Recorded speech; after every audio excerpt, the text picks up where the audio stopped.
안녕하세요. 예수비전 선교회 안희한 목사입니다.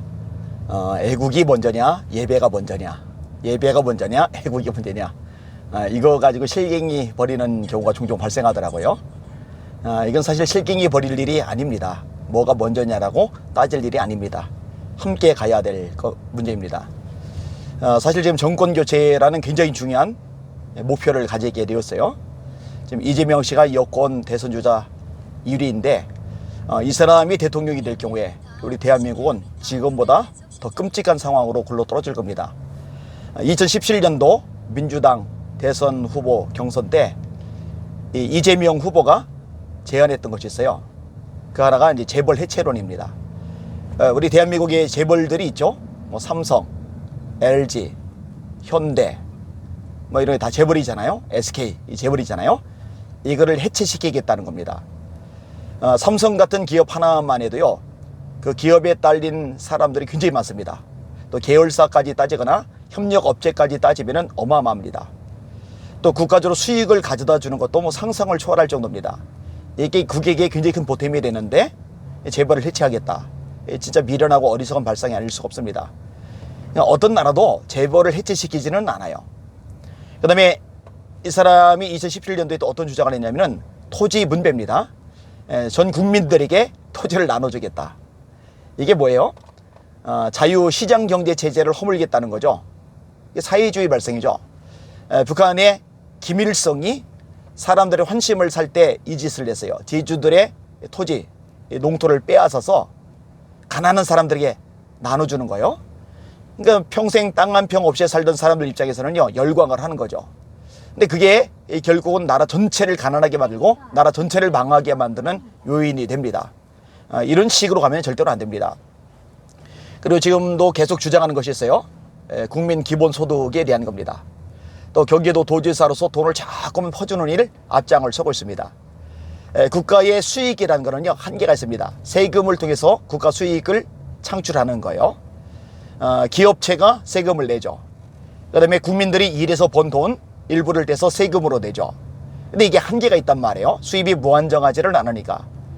그런데 무작정 이걸 나눠주기 시작한다? 그러면 이게 상상을 초월할 만한 부채가 형성이 되는 겁니다. 지금 대한민국의 부채 상황이 어마어마해요. 1000조가 이제 넘어가죠. 1000조가 넘어가는 거예요. 우리나라 역사상 처음 있는 일입니다. 그리고 내년도 예산이 슈퍼 예산입니다. 400조에서 600조?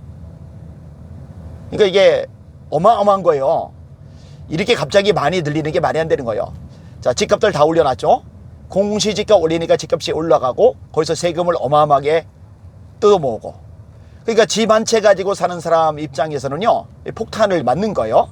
그러니 그렇게 벌어들인 돈으로 이제 나눠주면서 표를 구걸을 하는 건데, 그조차도 한계가 있기 때문에 국가 부채가 계속 늘어나는 겁니다.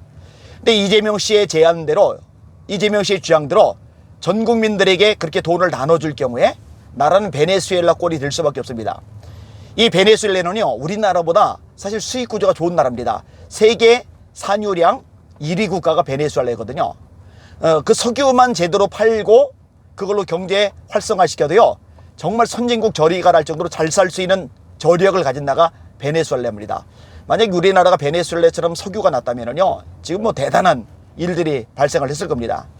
근데 그렇게 돈을 어마어마하게 그냥 벌어들일 수 있는 산유국가 베네수엘라조차도 함부로 퍼주니까 망하게 되는 거예요. 쿠바 같은 나라도 마찬가지입니다. 무료 급식, 무료 의료, 무료 교육, 무료 주택. 피엘 카스트로가 이 정책을 썼을 때 전 국민들이 열광을 했어요. 그런데 그래도 50년, 60년 지나면서 지금 어떻게 됩니까? 완전히 밑바닥으로 굴러 떨어졌죠. 우리나라보다 훨씬 잘 살던 나라가 지금은요, 완전히 후진 국가가 되어버렸습니다. 국민들이 평균 한 달 월급이 10,000원, 많이 받아야 30,000원. 근데 스트렉스 중고가 1억 5천만 원, 새 차는 4억 5천만 원. 그나마도 2천만 원짜리 차를 살 수 있다는 증서가 주어져야 차를 살 수 있는 나라가 되어버렸어요. 대한민국을 이렇게 만들면 안 됩니다. 그러니까 이 부분을 위해서 목숨을 걸고 싸워야 돼요. 그게 이제 애국운동이죠. 너무너무 중요합니다. 이런 부분들에 대해서 침묵하고 있는 목회자들 안타까운 거예요. 그리고 이런 상황임에도 불구하고 여전히 더불어민주당 지지하고 문재인 정권 잘한다고 말하는 목회자들 진짜 맹이는 겁니다. 정말 불쌍하고 비참한 일이 아닐 수가 없어요. 자, 그런데요, 이런 와중에 예배 해야 되느냐, 일단 나라부터 살려야 되지 않느냐, 이렇게 말을 하는데 그것도 문제가 있는 거예요. 예배는요, 다른 무엇보다 우선하고 중요한 요소이기 때문에 그렇습니다. 예배 회복은요, 교회 회복이에요. 교회 회복은요, 대한민국의 회복으로 연결이 됩니다. 어차피 예수 믿는 사람들의 관점은요, 하나님이 역사 만물 세상 나라를 주관하신다는 거예요. 하나님이 보호해 주시기 때문에 대한민국이 아직까지 무너지지 않고 보존이 되는 겁니다. 한국교회 하나님 앞에 매달려 부르짖어 기도하는 기도의 사람들, 기도의 세대들이 있기 때문에 하나님께서 그 기도를 들으시고 대한민국을 아직까지 무너지지 않도록 지켜주고 계시는 겁니다. 이것을 놓치면 절대로 안 되는 거죠. 그러니까 코로나를 빙자로 정치 방역하잖아요. 예배를 찍어 누르잖아요. 이럴 때 하나님 앞에 예배가 목숨보다 중요하다, 우리 전 존재를 쏟아부어도 예배만큼 중요하지 않다라는 의식을 가지고 예배 목숨을 걸었더라면 하나님께서 기뻐하시고 축복하시고 기적을 행하실 좋은 기회를 얻었을 겁니다.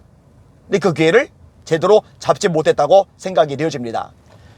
사무엘 당시에 블레셋이 대구를 거느리고 쳐들어옵니다. 나라가 풍전등화 위기 가운데 빠져요. 진짜 망하기 직전이 되는 거예요.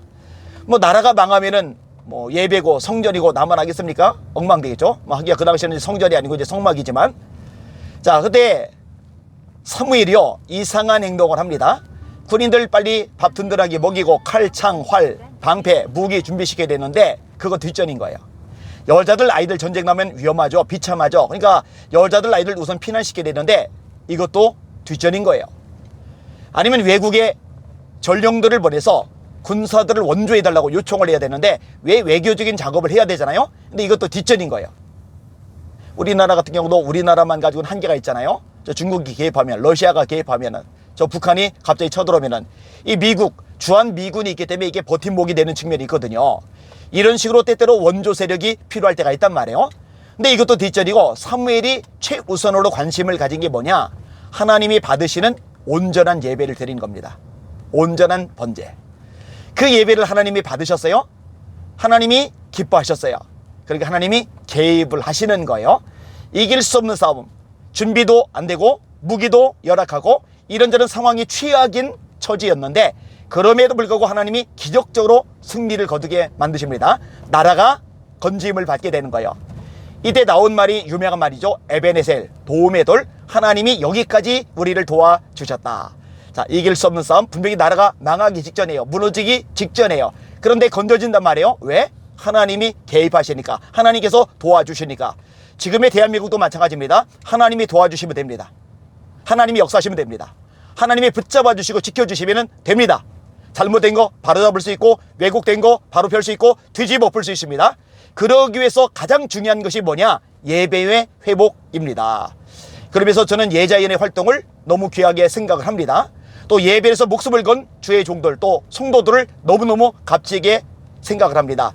하나님께서 그 기도, 그 예배를 기쁘게 받으실 줄 믿습니다. 자, 원점으로 돌아서 예배가 우선이냐, 애국이 우선이냐, 애국이 우선이냐, 예배가 우선이냐, 그거는 같이 가야 되는 겁니다. 따로 가면 되지 않습니다. 이 방송을 듣는 여러분들, 나라 위해서 기도 많이 해주시길 바랍니다. 온갖 악법들이 철폐되도록 반드시 기도해 주셔야 됩니다. 그리고 반드시 정권 교체가 이루어지도록, 더 이상 교회를 찍어 누르는 이 세력들이 판을 치지 못하도록 선한 싸움을 싸우시고 영적 싸움을 싸워 주시길 바랍니다. 동시에 예배 목숨을 거시길 바랍니다. 하나님이 받으실 예배, 영과 진리 예배, 주님이 찾으시는 예배자로 서서 예배를 드림으로 말미암아 하나님을 감동케 하는 한국교회 목회자들, 성도들이 되어주시길 바랍니다. 오는 주일에도 머뭇거리지 마세요. 정 상황이 여의치 않으면 스마트폰 붙잡고 온라인 예배라도 드려야 되겠지만, 만약 이동할 수 있고 갈 수 있다면 주변에 개척교회 문 열고 예배 드리는 교회들 많거든요. 그리고 개척교회들은 단속도 거의 안 하거든요. 가셔서 함께 모여 하나님을 예배하며 찬양하는 여러분들이 되어주시기를 바랍니다. 모이기를 피하는 어떤 사람들의 습관과 같이 하지 말고 오직 권하여 그날이 가까움을 볼수록 더욱 그리하자. 날마다 마음을 같이하여 성전에 모이기를 힘쓰고, 하나님 이 땅 고쳐 주시옵소서. 날마다 주님 알아보고 주님의 이름으로 전진하고 승리합시다. 할렐루야.